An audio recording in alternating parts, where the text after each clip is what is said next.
After my heart surgery, my son-in-law said, "That old woman just drains our money. She should already be in a nursing home." My daughter laughed. The next day, he couldn't use his card. "I'm glad to have you here.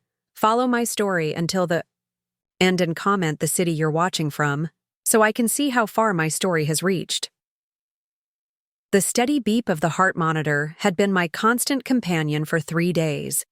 The bypass surgery had gone well, according to Dr. Matthews, but recovery would be slow at my age. When Milani suggested I stay with them instead of hiring a home nurse, I was touched. My daughter rarely invited me to her grand house in the suburbs, a house I had helped them buy, though they never mentioned that part. "It'll be easier for everyone," she had said, not quite meeting my eyes. Clark agrees. "We have the guest room downstairs, so you won't have to deal with stairs." That first night in their home, I was too exhausted and medicated to notice the tension. The guest room was pristine but impersonal, not a single family photo or memento. Just beige walls, beige carpet, and a hospital bed they'd rented for my recovery. Still, I was grateful. At 68, I didn't bounce back like I used to. It was on the 3rd day that everything changed. I had been dozing on and off, the pain medication making me drift between sleep and wakefulness. The door to my room was slightly ajar, Milani's idea so she could hear if I needed anything. In reality, she checked on me just twice a day, morning and evening, usually while talking on her phone. That afternoon, I heard their voices in the hallway. They must have thought I was asleep. "How long is she staying again?" Clark's voice tight with irritation. "The doctor said at least 3 weeks," Milani replied. "Maybe 4. A heavy sigh from Clark. "That's a month of babysitting an invalid. Do you know how much this is costing us? The special foods, the medications, the utilities?" I felt my chest tighten, and it had nothing to do with my recent surgery. "No, I know." Milani's voice dropped lower. "But what choice do we have? She's my mother." "This old woman just drains our money," Clark said, his voice cold and deliberate. "She should be in a nursing home by now. We could sell that house of hers and be done with it." There was a pause, the kind that stretches like an eternity. I waited for my daughter to defend me, to remind him that the house of hers had been partially paid for with my retirement savings, to remind him that I had worked 2 jobs for decades to give Milani everything I never had. Instead, I heard her laugh. Not an uncomfortable laugh, not a dismissive one, a genuine laugh of agreement. "God, you're terrible," she said, but her tone was affectionate. "But you're not wrong. The Sunset Valley home has openings. Maybe after she recovers, we can suggest it?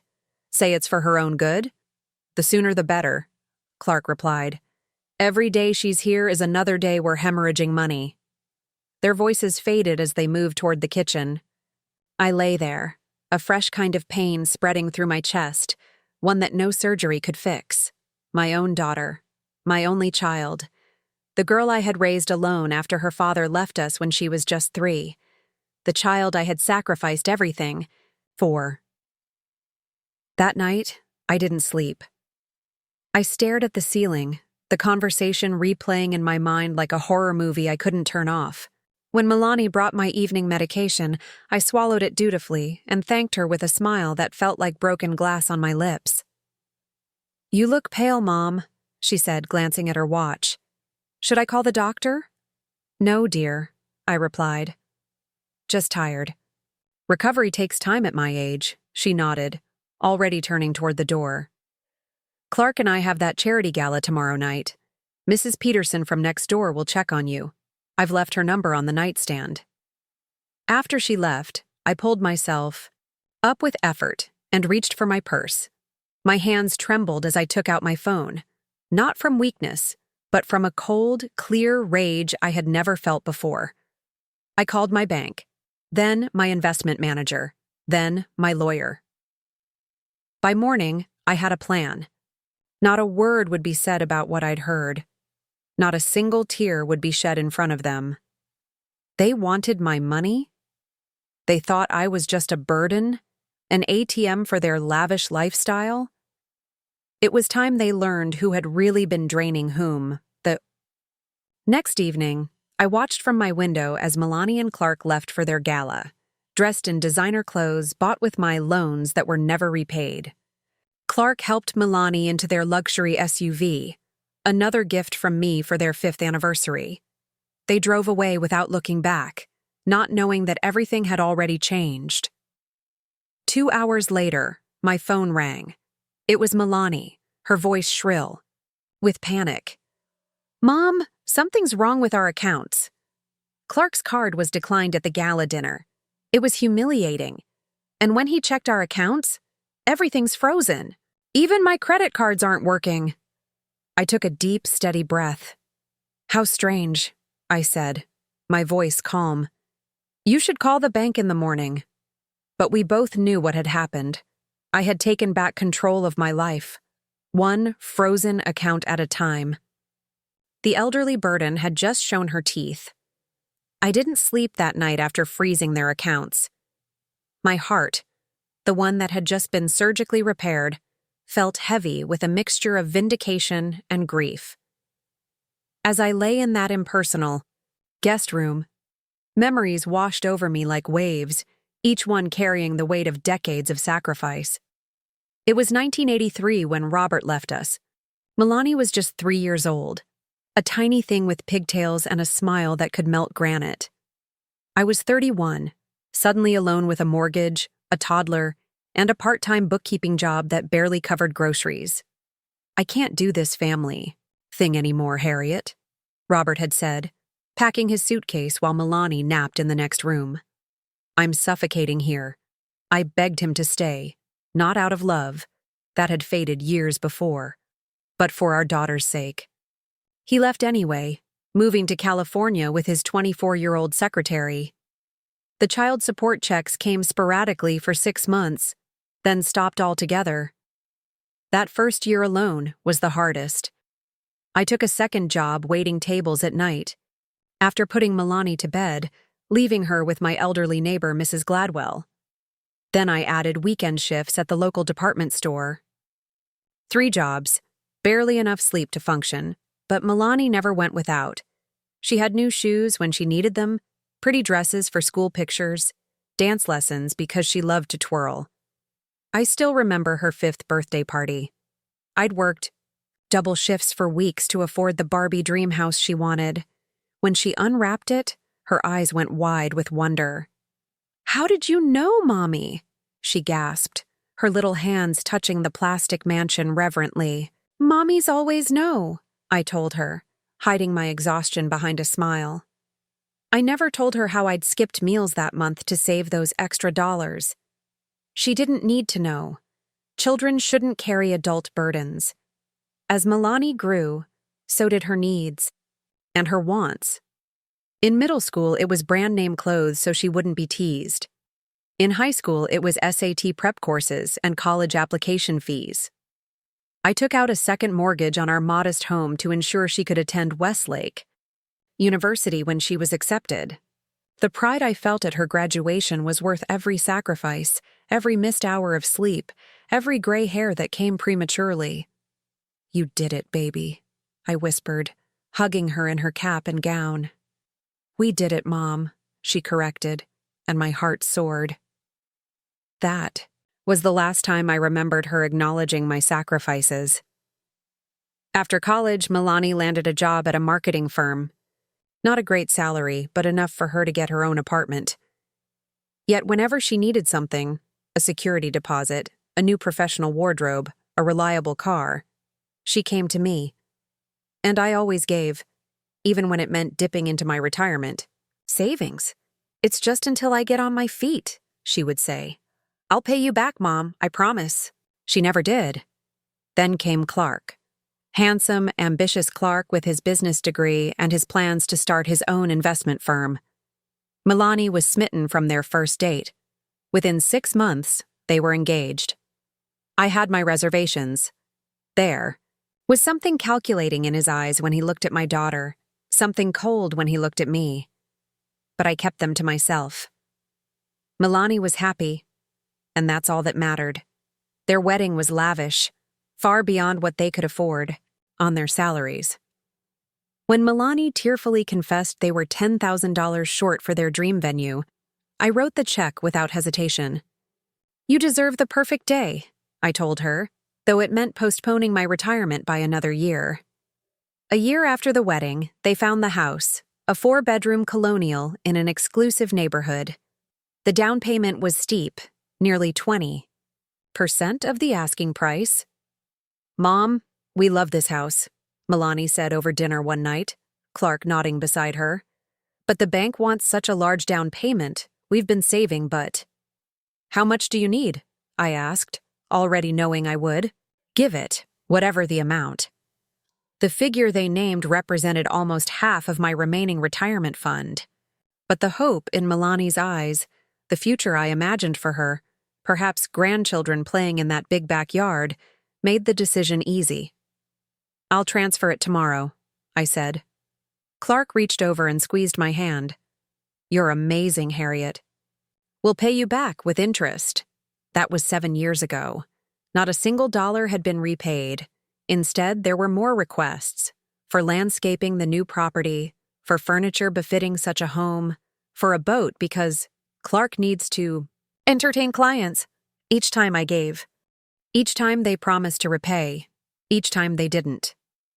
When my own house needed a new roof 3 years ago, I couldn't afford it. I sold the place at below market value and moved into a small apartment. Milani and Clark suggested I invest the remaining money from the sale with Clark's firm. "I'll grow it for you, Harriet," he promised. "You'll have more than enough for a comfortable retirement." I trusted him. I trusted them. I handed over nearly everything I had.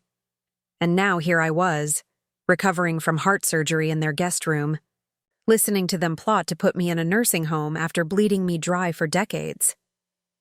The next morning, after their cards were declined, they came home early from the gala. I heard them arguing in the kitchen, their voices rising despite their attempts to keep quiet. "What do you mean all the accounts are frozen?" Milani hissed.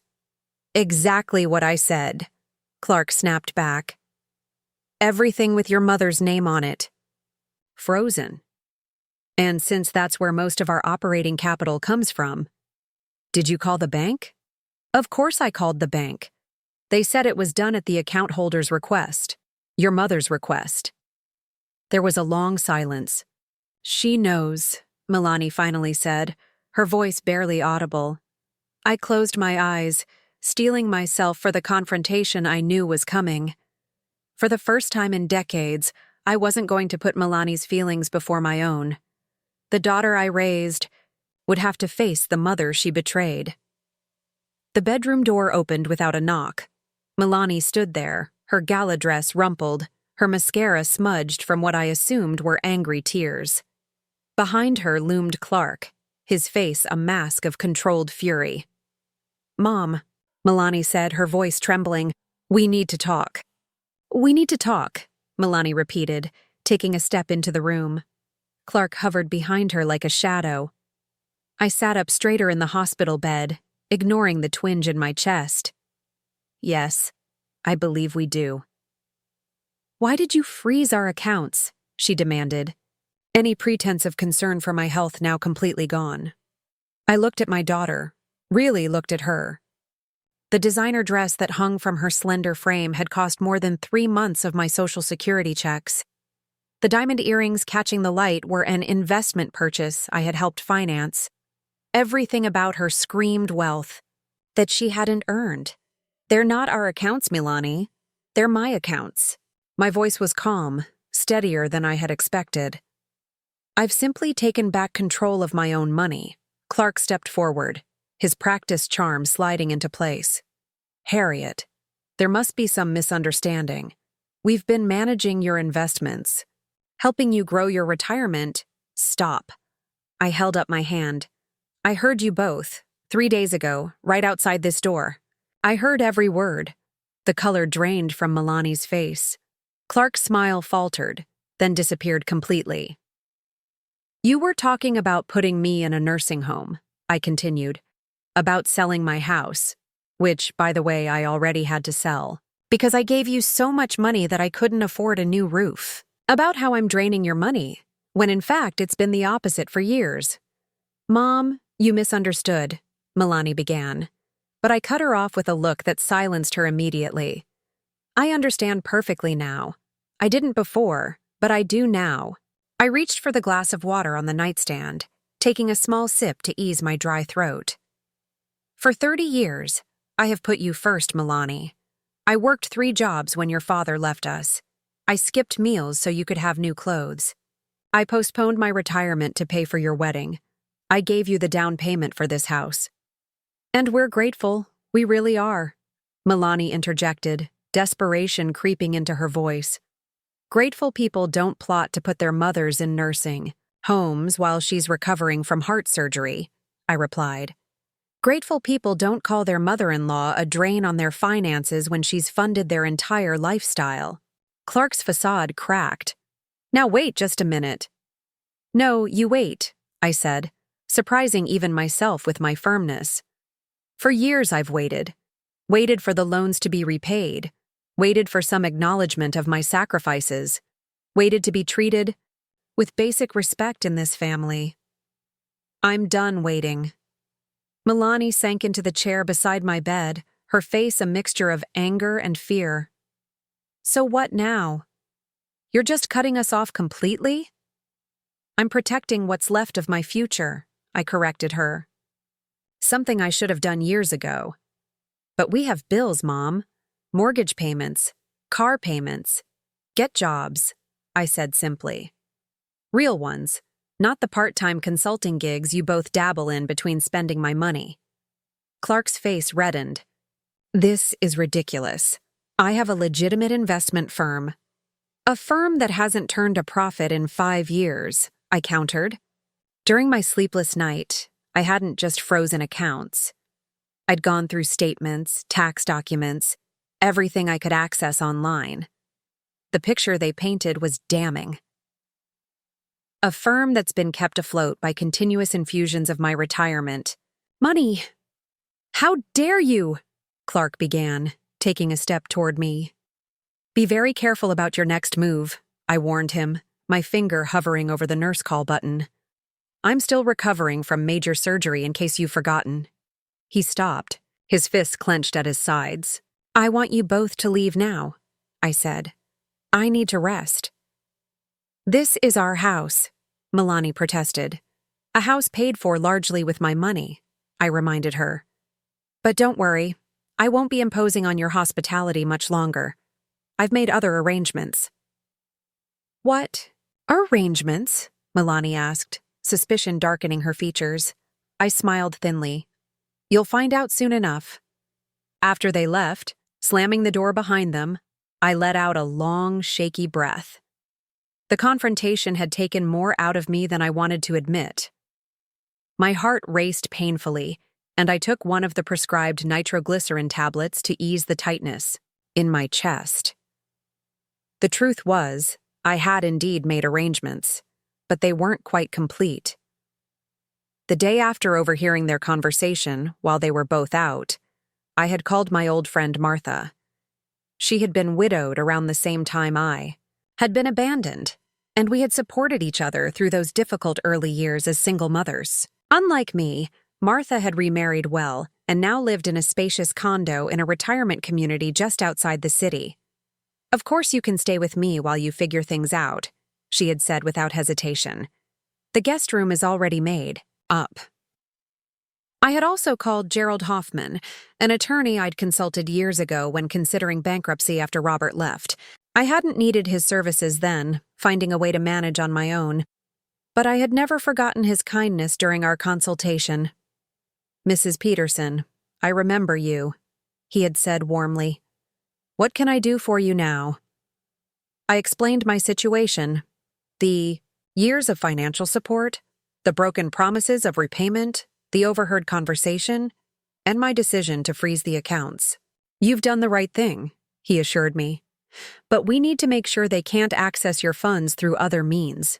When can you come to my office? I had an appointment scheduled for the following week, once I was cleared to travel short distances. Until then, I needed to remain in this house, under the same roof as the daughter who had betrayed me and the son-in-law who saw me as nothing more than a financial resource to be drained and discarded. That night, I heard them arguing in their bedroom upstairs. Their voices rose and fell like waves, occasionally clear enough for me to catch fragments. Your fault for not being more careful. Always said we were spending too much. Can't make the boat payment without. What about the credit cards? I felt no satisfaction in their distress, only a profound sadness. When had my bright, loving daughter transformed into this stranger who valued money and status above her own mother? Was it my fault for giving her too much? For not teaching her the value of what she received? Or was it simply the corrupting influence of Clark and his obsession with appearances? It didn't matter now. The damage was done on all sides. All I could do was protect what remained of my future and hope that someday, perhaps, Milani would understand the lessons that were coming her way. I reached for my phone and texted Martha. Can I come 3 days from now instead of next week? Her reply came almost immediately. Absolutely. I'll make up the room tomorrow. Hang in there, friend. For the first time since my surgery, I felt something close to peace. I had a plan. I had support, and most importantly, I had taken back control of my life from those who had abused my trust for far too long. The next morning would bring more confrontations, more accusations, more attempts to manipulate me back into submission. But I was ready. For them now. The days of Harriet Peterson being a silent ATM were over. Morning arrived with an unusual silence in the house. No coffee maker brewing, no shower running, no closet doors sliding open and closed upstairs. I checked my watch, 9:30 a.m. Normally, Milani would be at her part-time marketing consultation job and Clark would be at his office, making calls to potential investors while living off my money. I carefully swung my legs over the side of the bed, testing my strength. The incision on my chest pulled slightly, but the pain was manageable. Following doctor's orders, I had been taking short walks around the room each day, gradually increasing my activity. Today, I needed to venture further. Using the walker the hospital had provided, I made my way slowly to the door and opened it. The hallway was clear. I shuffled toward the kitchen, each step deliberate and measured. I found them both at the kitchen table, still in their pajamas, laptops open, faces drawn with stress. Empty coffee mugs and scattered papers covered the surface. They looked up when I entered, their expressions a mixture of surprise and wariness.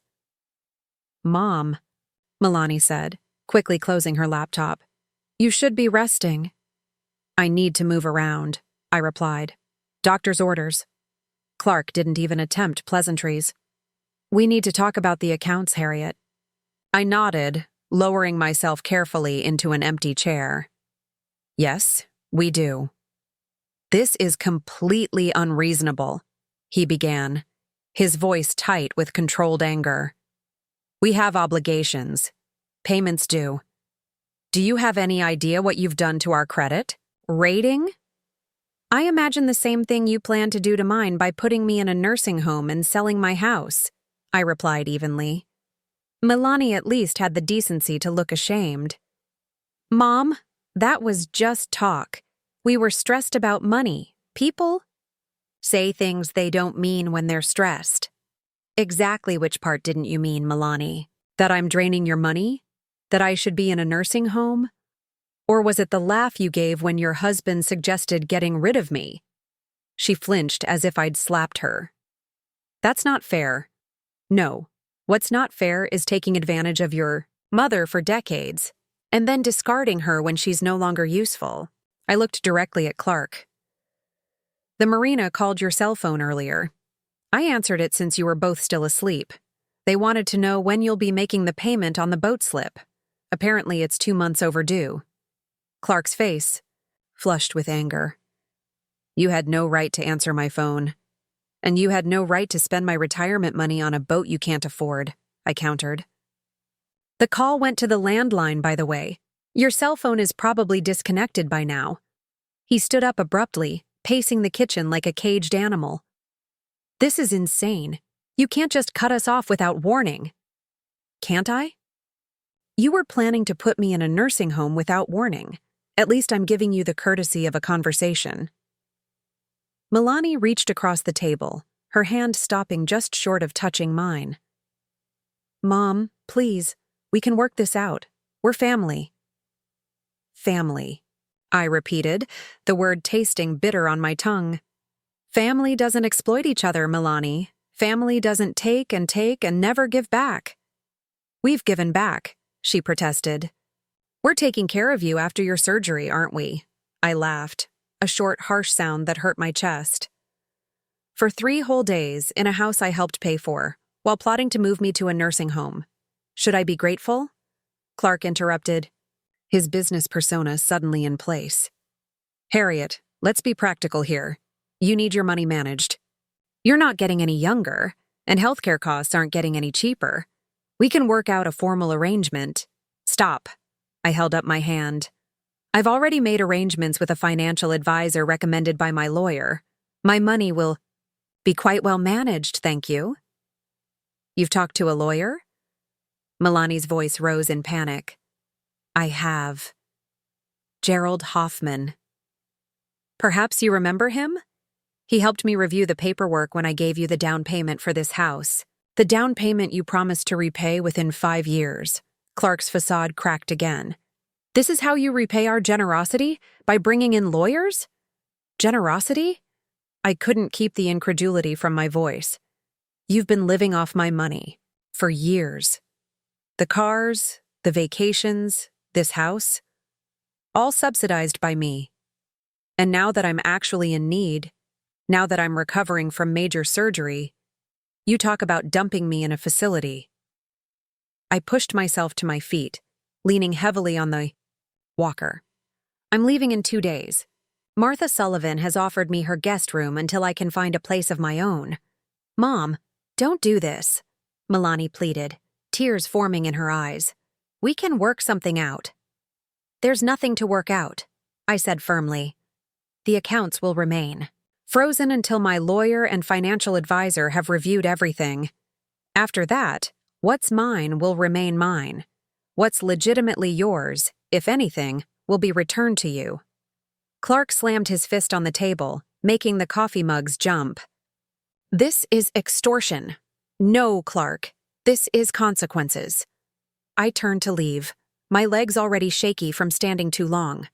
Behind me, I heard Milani begin to sob, and Clark's angry muttering. I didn't look back.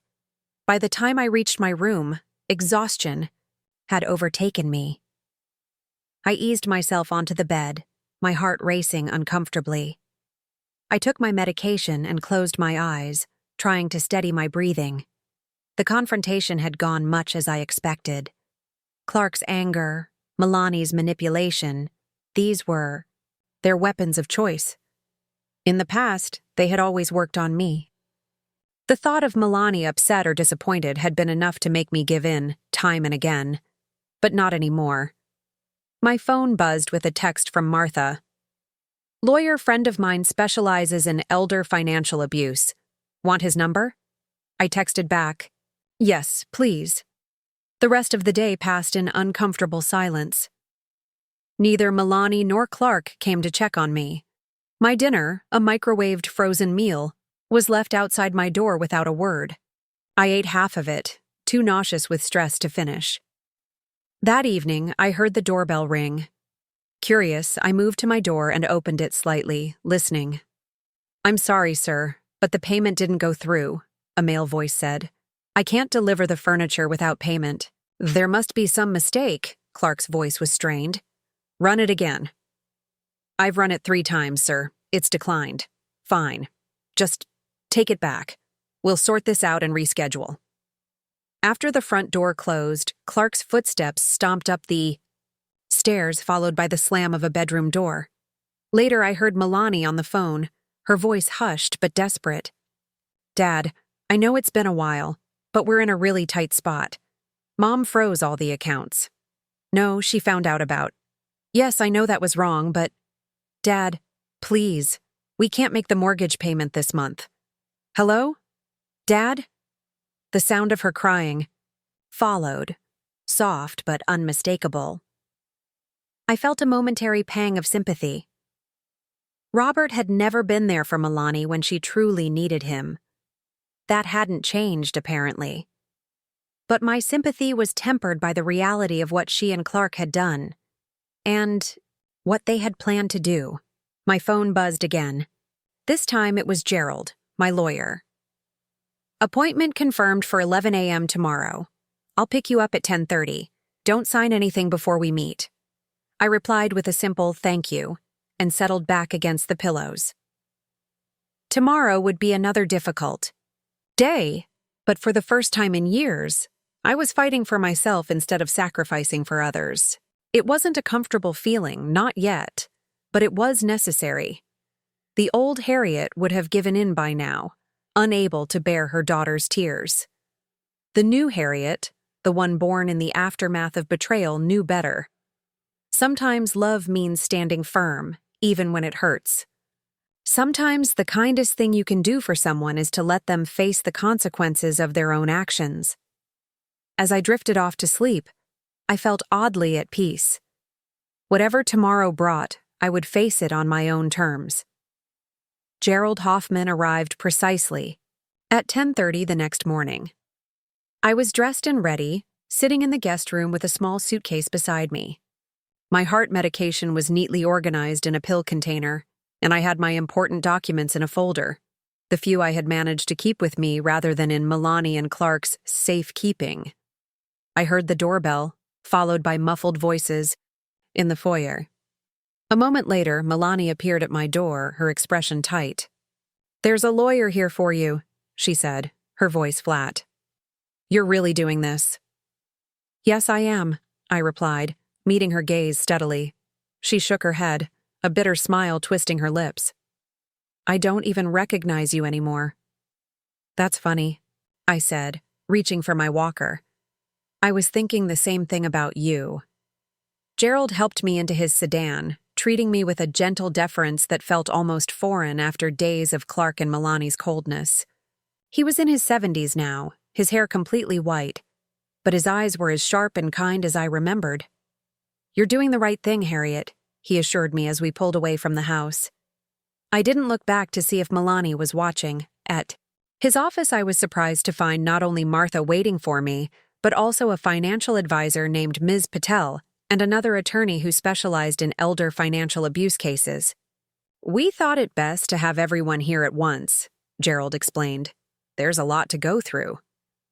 And there was. For the next 3 hours, we combed through statements, transfers, loans, and investments. The picture that emerged was worse than I had imagined. Over the past 7 years, I had loaned Milani and Clark over $450,000, money I would never see again. They had also made risky investments with funds I had entrusted to them, losing nearly $200,000 more. "This is textbook financial exploitation," the elder abuse attorney, Mr. Delaney, said grimly. "We have a strong case for legal action if you want to pursue it." I hesitated, the thought of taking my own daughter to court making my stomach churn. What would that involve?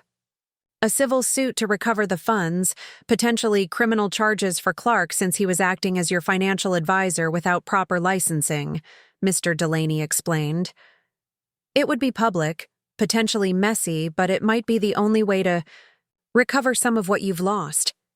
I glanced at Martha, who squeezed my hand supportively. "You don't have to decide right now," she said. "Let's get you settled at my place first." Ms. Patel, the financial advisor, cleared her throat. "The good news, Harriet, is that you still have your Social Security, and there's about $120,000 left in accounts they couldn't access. It's not the retirement you planned for, but with careful management, you won't be destitute." I nodded, a mixture of relief and grief washing over me. Not destitute, but a far cry from the comfortable retirement I had worked decades to secure. Gerald drove me to Martha's condo afterward. As we pulled up to the building, my phone rang. Milani's number flashed on the screen. "You should take it," Gerald advised. "But remember, don't agree to anything without consulting us first," I answered, putting the phone on speaker so Gerald could hear.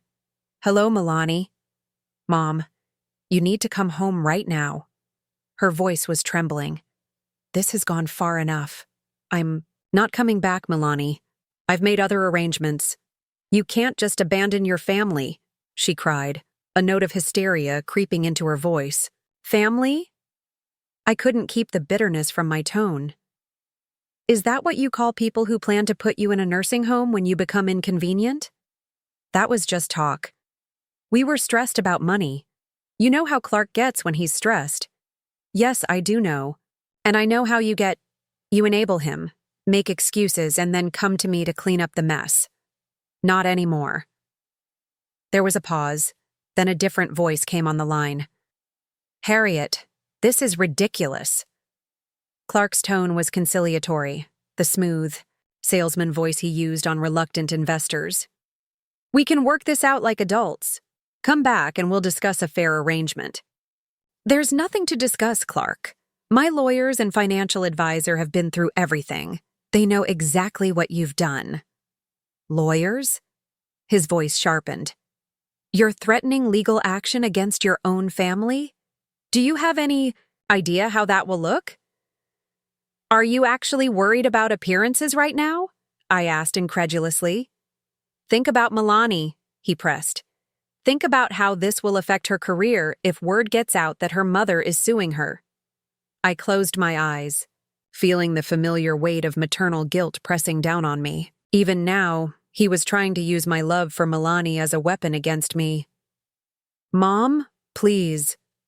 Milani was back on the line, openly sobbing now. "We're sorry. We'll make it up to you. Just come home." For a moment, I wavered.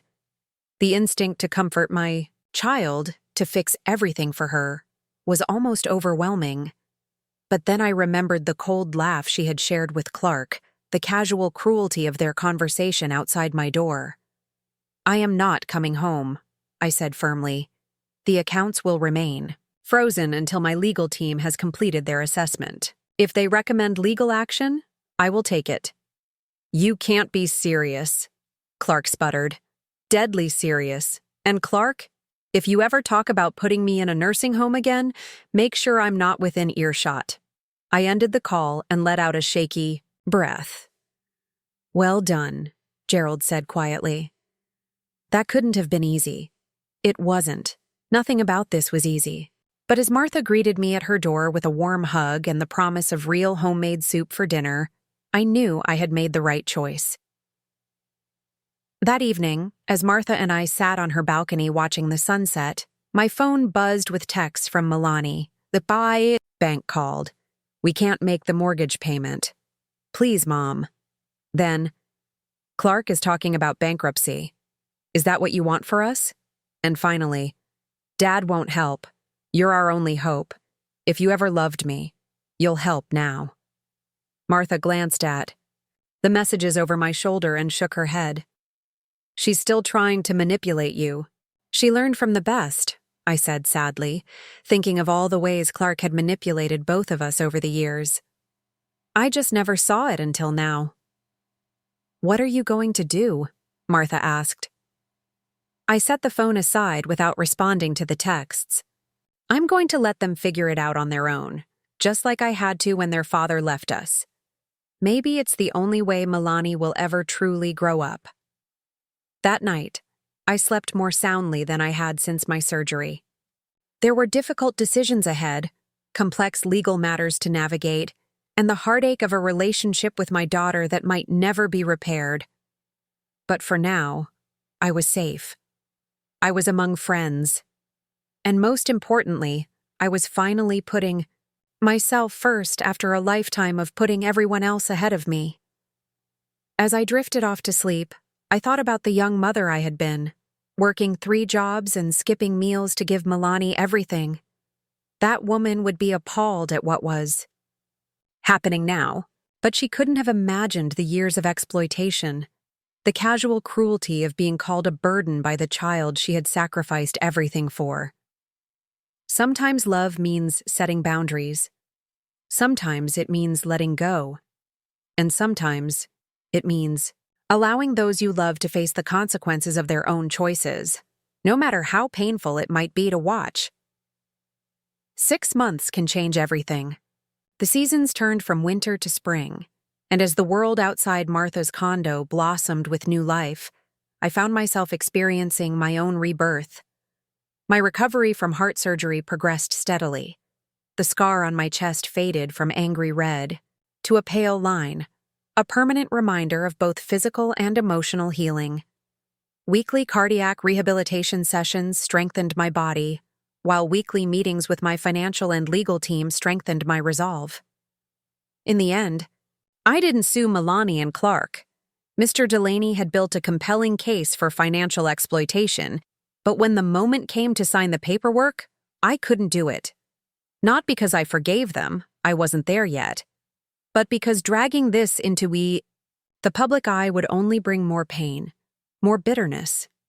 Instead, we sent a formal demand letter through my attorneys, outlining the funds that had been misappropriated and offering terms for repayment. Their response came through their own hastily hired lawyer. They couldn't pay. Clark's investment firm had collapsed without my funds to prop it up. They had missed 2 mortgage payments and were facing foreclosure. The luxury cars had been repossessed. They were, in the lawyer's carefully worded phrasing, experiencing significant financial hardship. They made their bed, Martha said when I showed her the letter. Now they're lying in it. She was right, of course, yet I couldn't help the twinge of maternal worry. Where would they go if they lost the house? What would become of them? Stop, Martha said firmly when I voiced these concerns. You've spent your entire life worrying about Milani. It's her turn to figure things out without you as a safety net. With Martha's encouragement, I focused on rebuilding my own life instead. Ms. Patel, my financial advisor, helped me create a realistic budget based on my remaining savings and Social Security. It wasn't the retirement I had planned, but it was sustainable. You're actually in better shape than many people your age, she told me during one of our meetings. The accounts you managed yourself were well maintained. It's just the ones you trusted to Milani and Clark that were decimated. The irony wasn't lost on me. The daughter who had called me financially irresponsible had been the architect of my financial ruin. By April, I was ready to find my own place. Martha had been a godsend, but I needed my independence back. I found a small 1-bedroom apartment in a senior living community. It wasn't fancy, no marble countertops or designer fixtures like Milani and Clark's house, but it was clean, safe, and within my budget. Most importantly, it was mine. On moving day, as Martha and I arranged my few belongings in the new space, my phone rang. Milani's number. I hadn't heard from her in weeks, not since the terse acknowledgement of our lawyer's letter. I hesitated, then answered. Hello? Mom? Her voice sounded different, subdued, without the entitled edge I'd grown accustomed to. How are you? I'm well, I replied cautiously. Settling into my new apartment today. New apartment? You moved? Yes, it's a senior community on Westlake Avenue. Nothing fancy, but it suits me. There was a long pause. I'm glad you found a place, she finally said.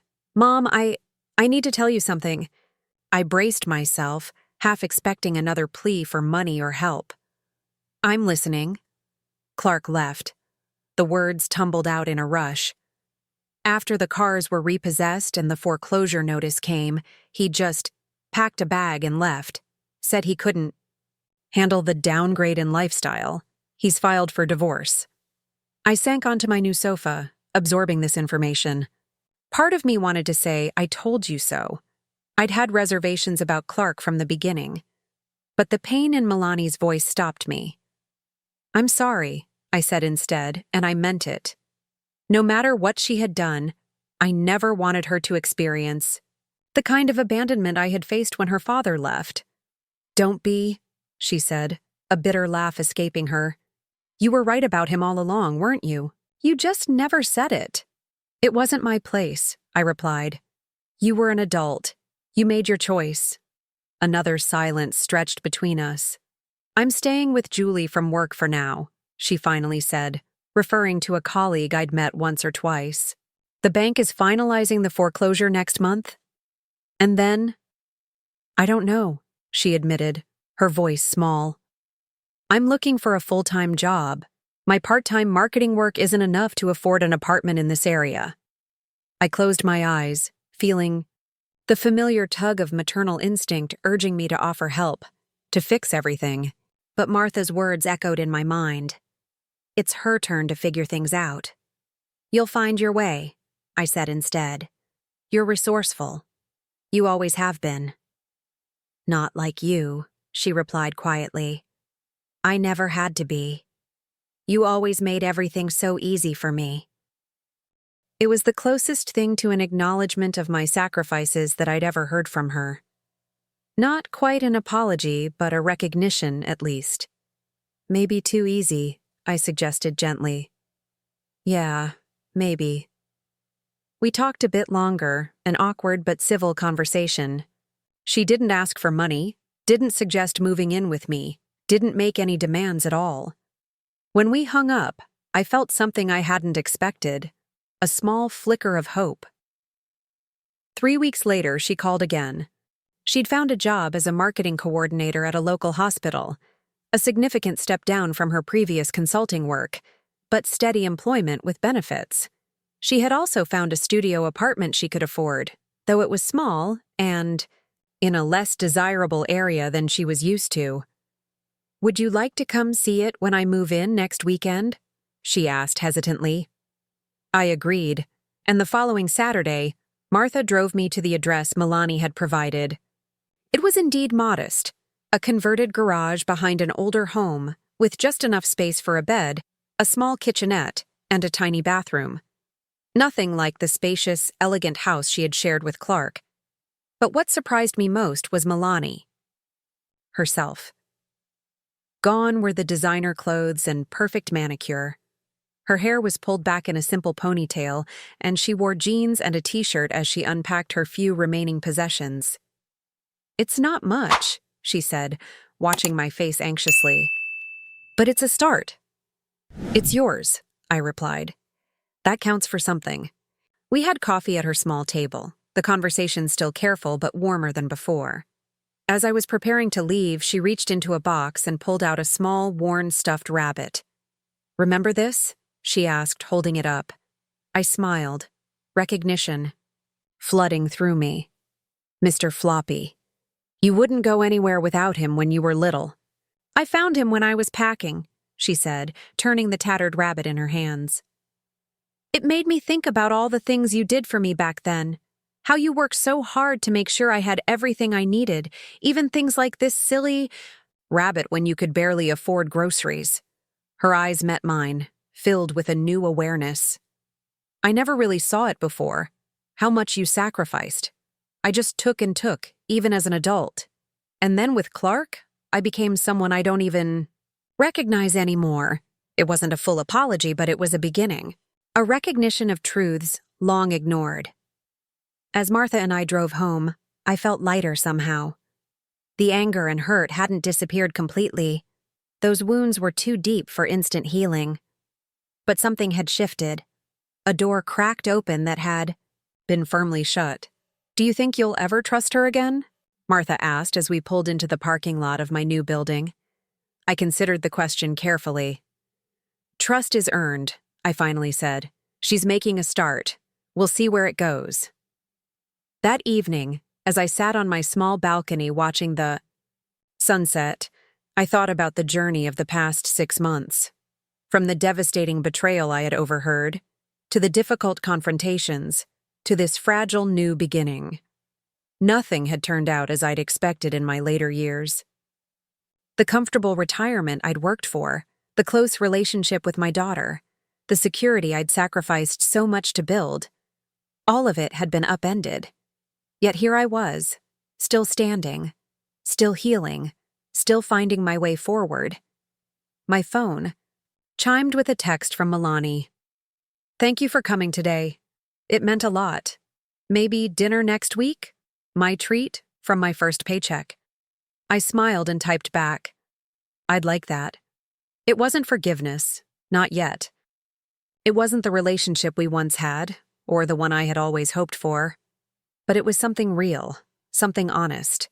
And after decades of sacrifice and months of betrayal, that honesty felt like the most precious gift of all. Now I'm curious about you who listened to my story. What would you do if you were in my place? Have you ever been through something similar? Comment below. And meanwhile, I'm leaving on the final screen 2 other stories that are channel favorites, and they will definitely surprise you. Thank you for watching until here.